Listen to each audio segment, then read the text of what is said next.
হে hello guys, চলে এলুম আবার খেলার খবর চ্যানেলে বিগ আপডেট নিয়ে। তো চলো বন্ধুরা, খুব গুরুত্বপূর্ণ আপডেট নিয়ে চলে এসেছি। ফুল ভিডিওটা দেখতে থাকো, স্কিপ করবে না। স্কিপ করলে কিন্তু ভিডিওর মধ্যে অনেক কিছু মিস করবে। এবং এই খেলার খবর চ্যানেলে যারা নতুন আছে অবশ্যই এই খেলার খবর চ্যানেলটা সাবস্ক্রাইব করে পাশে থাকবে এবং পাশে থাকা বেল আইকন ঘন্টাটাকে ঢং করে বাজিয়ে দাও। বেশি বেশি লাইক এবং কমেন্ট করে দাও, যাতে মোটিভেট হয়ে তোমাদের এই খেলার খবর চ্যানেলে আমি ফার্স্ট আপডেট দিতে পারি।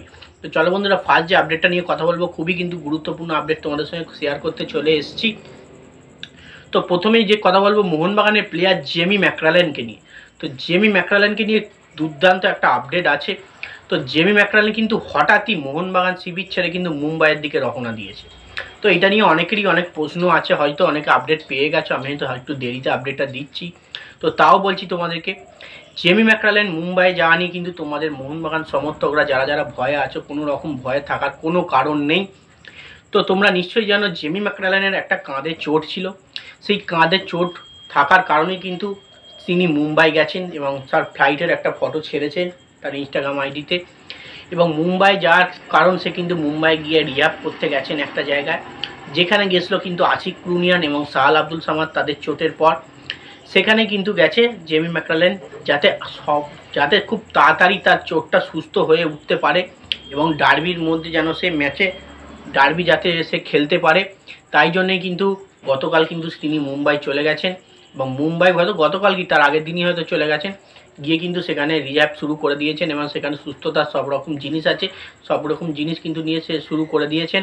এবং তার কাঁধে যে চোট আছে সেই চোটটার কিন্তু খুব তাড়াতাড়ি সুস্থতার জন্যই কিন্তু মুম্বাইয়ে যাওয়ার তার একমাত্র কারণ।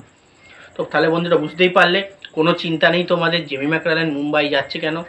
তো তার চোটের কারণেই কিন্তু সে মুম্বাই গেছে তার রিহ্যাব সেশন ছাড়ার জন্য। তো এবার যে আপডেটটা নিয়ে কথা বলবো, এটাও কিন্তু খুবই গুরুত্বপূর্ণ একটা আপডেট, মানে আনোয়ার আলীকে নিয়ে। আনোয়ার আলী গেছে, তো মোহনবাগানের ভালোই হয়েছে। তো কারণটা কি?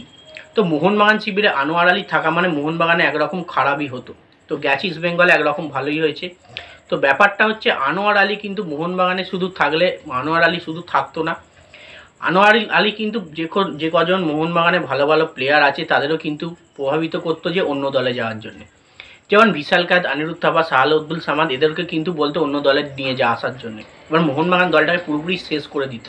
এবং বেতনের জন্য সে এতটাই লোভনীয় হয়ে পড়েছে, সে কোন দলে কোনটা কি কোনটা কে কাকে কিন্তু সে চিনতে পারছে না, ভুলভাল জিনিস করে বসছে।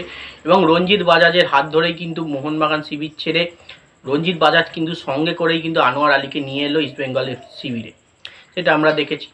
এবং রঞ্জিত বাজাজের হাত ধরেই কিন্তু আনোয়ার আলী কিন্তু বিশাল ক্যাট বলো, অনিরুদ্ধ থাপার মতো বলো এবং সাহাল আব্দুল সামাদের মতো এরকম কিন্তু ভালো ভালো মানের প্লেয়ারকে কিন্তু অন্য দলে নিয়ে যেতে পারতো। তার কারণেই কিন্তু মোহনবাগান শিবিরে ক্ষতি হতো প্রচুর পরিমাণে।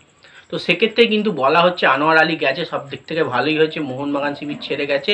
এবং মোহনবাগান যে ড্রেসিং রুম আছে প্লেয়ারদের, তারা কিন্তু সব রকম নিজেদের মধ্যে বন্ধুত্বপূর্ণভাবেই থাকতে পারবে।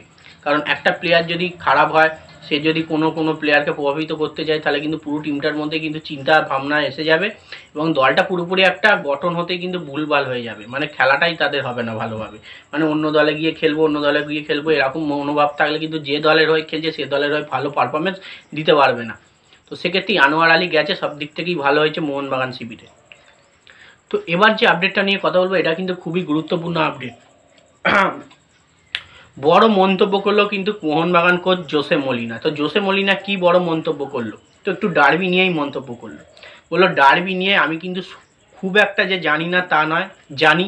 এর আগে যখন আইএসএল আমি খেলিয়েছিলাম, কোচিং করিয়েছিলাম, তখন কিন্তু ডার্বি ছিল না, তখন কিন্তু এটিকে নামে তখন নাম ছিল, মানে কলকাতার একটাই ক্লাব ছিল, দল ছিল, এটিকে, অ্যাথলেটিকো দি কলকাতা।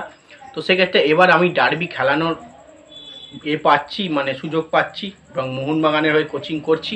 এবং ডার্বিতে আমরা চাইবো আমাদের সম্পূর্ণ ভালো ভালো প্লেয়ার, যে সমস্ত স্কোয়াড আছে শক্তিশালী, তাদেরকে পুরোপুরি মাঠে নামানোর জন্যে এবং ভালো পারফরমেন্স দেওয়ার জন্যে এবং ডার্বিটার জয় তুলে নেওয়ার জন্য। এবং প্রচুর পরিমাণে সমর্থক হয় এবং ডার্বিতে প্রায় 60,000 সমর্থক হয়েছিল আগের মরশুমে। তো এবছরও যদি সেরকম সমর্থক হয়, মানে আইএসএলে হয়েছিল, ডুরান কাপে কত হয়েছিল জানি না। তো ডুরান কাপে 18 তারিখ ডার্বি আছে এবং এরকমই কিন্তু ব্যাপার কিন্তু সে বলে দিয়েছে। ডার্বিতে জেতা নিয়ে প্রতিটা প্লেয়ারকে সাহস জুগিয়েছে এবং যে গেছে যাবে, যারা আছে তাদেরকে নিয়ে কিন্তু একটা সেরা টিম বানানো হবে। আনোয়ার আলীকে বাদ দিয়ে কিন্তু আনোয়ার আলীর জায়গায় কিন্তু অন্য একটা নতুন ইন্ডিয়ান প্লেয়ার আনার চেষ্টা করছে, যেটা হচ্ছে প্রীতম কোটাল। তোমরা নিশ্চয়ই জানো। দেখা যাক প্রীতম কোটালকে আনা যায় কিনা। তো তাও মোহনবাগান শিবিরকে দুর্দান্ত প্লেইং 11 সাজিয়ে, একাদশ সাজিয়েই কিন্তু ডার্বিতে নামাবে মোহনবাগান কোচ জোসে মলিনা। এর আমি কিন্তু বার্তা দিয়েছি। তো যাই হোক বন্ধুরা, এইটুকুই আছে ভিডিওটা ভালো লেগে থাকলে লাইক কমেন্ট শেয়ার সাবস্ক্রাইব করে পাশে থাকো। চলো বন্ধুরা, বাই, নেক্সট ভিডিও দেখা হচ্ছে।